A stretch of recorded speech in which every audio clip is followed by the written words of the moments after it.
110, what's the answer? 180. Angle C, 110.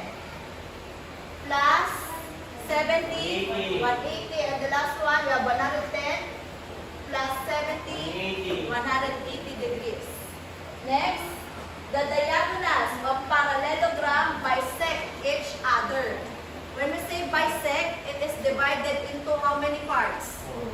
Into bisect. How many parts? 2, di ba? Sabi dyan, the diagonals of parallelogram bisect each other. When two diagonals intersect, of course, there is a point of intersection and they are divided into 2. Dito, nag-intersect ang dalawang diagonals natin, so they na-bisect sila. Okay? Into 2 equal parts. Halimbawa, let's see the measurement of your diagonals. Okay, what's the measurement of diagonals? Here, ano to na? 12 centimeter.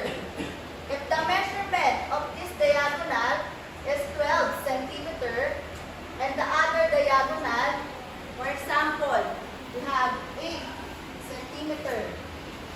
Okay, what is the leg? What do you think is the leg of this segment? Segment EC.